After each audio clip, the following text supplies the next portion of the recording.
Hello दोस्तों, जी coaching में आपका स्वागत है। आज हम लोग पढ़ने जा रहे हैं फर्स्ट 9 फिगर ऑफ स्पीच का पेज नंबर 9। इससे पहले हम लोग पेज नंबर 8 तक पढ़ चुके हैं और उसमें हम लोग 18 तक फिगर ऑफ स्पीच पढ़ चुके हैं। इस बार 19 नंबर पर यूफेमिज्म लेकर आए हैं। ग्रीक वर्ड है यूफेमिज्म। यूफेमिज्म यानी बुरी खबर को अच्छी बनाकर कहना।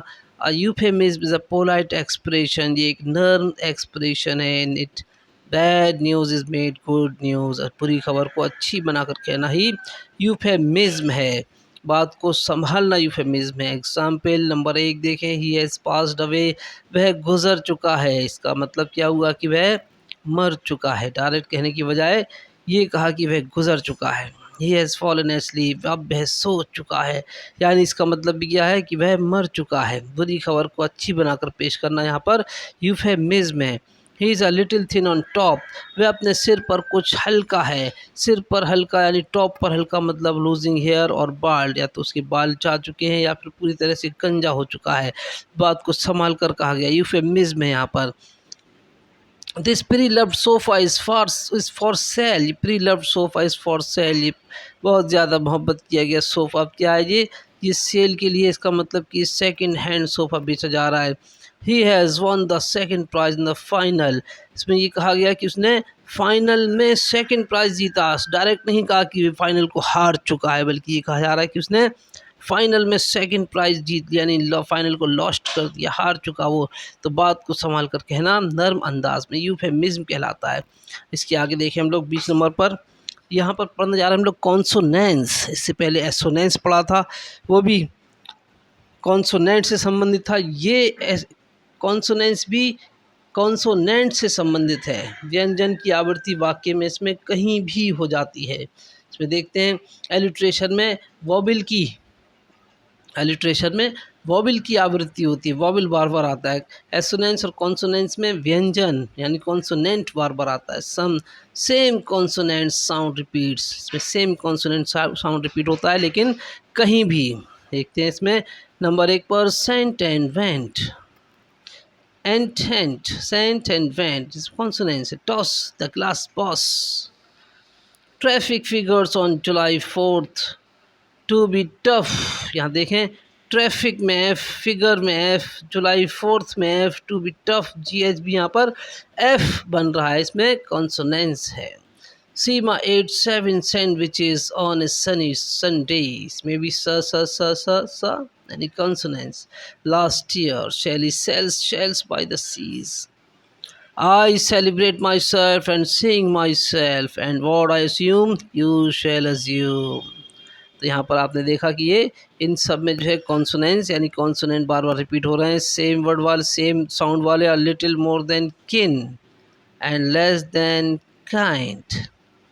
तो यहाँ पर कॉन्सोनेंट समझ में आ गया होगा। अब चलते हैं हम लोग 21 फिगर ऑफ स्पीच 21 नंबर पर। यह है हाई पैलेज और ट्रांसफर्ड एपिथेट। हाई पैलेज और ट्रांसफर्ड एपिथेट, ये आपको लिटरेरी टर्म भी है।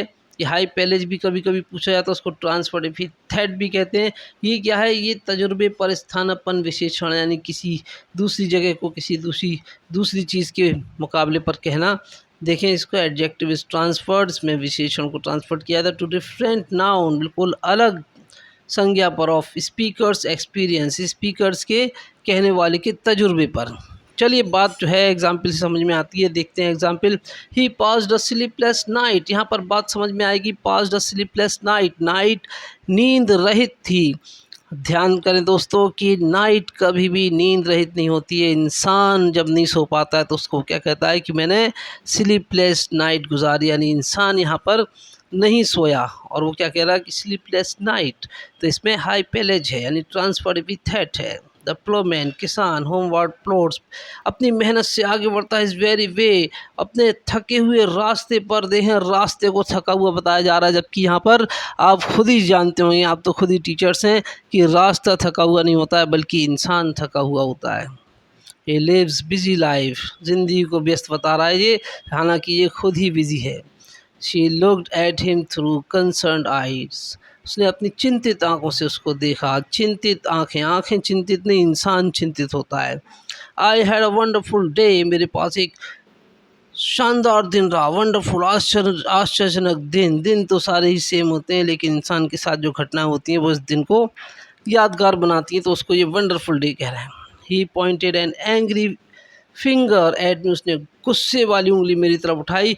एंग्री फिंगर, उंगली गुस्से में नहीं होती है, इंसान गुस्से में होता है। तो हम लोग 22 नंबर पढ़ने जा रहे हैं, रिटोरिकल क्वेश्चन। रिटोरिकल क्वेश्चन क्या है ये? विदाउट अ डायरेक्ट आंसर, कोई आंसर नहीं होता है इसमें, सीधा सीधा क्वेश्चन कर दिया जाता है। इसको देखते हैं। Question that is asked to make a point, एक क्वेश्चन पूछा जाता है किसी चीज़ को ध्यान में लाने के लिए, टू ड्रॉ अटेंशन, ध्यान में लाने के लिए।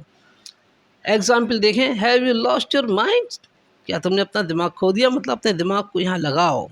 वर्ड्स इन अ नेम, अरे नाम में क्या रखा है। If winter comes can spring be far behind, जब विंटर कम्स होती है यानी आती है तो क्या स्प्रिंग कहीं दूर जाकर छिप जाती है। Will no one tell, will no one tell me what she sings, क्या मुझे कोई नहीं बताएगा कि उसने वह गाती है, क्या गाती है। तो यहाँ पर आपने 22 फिगर ऑफ स्पीच पढ़ लिए हैं, 31 तक फिगर ऑफ स्पीच हम लोगों को पढ़ना है। और ये जो है इसको आप अगर नोट करके याद करेंगे तो ये आपके लिए बेहतरीन रहेगा। तो अपनी तैयारी को थाम कर रखें।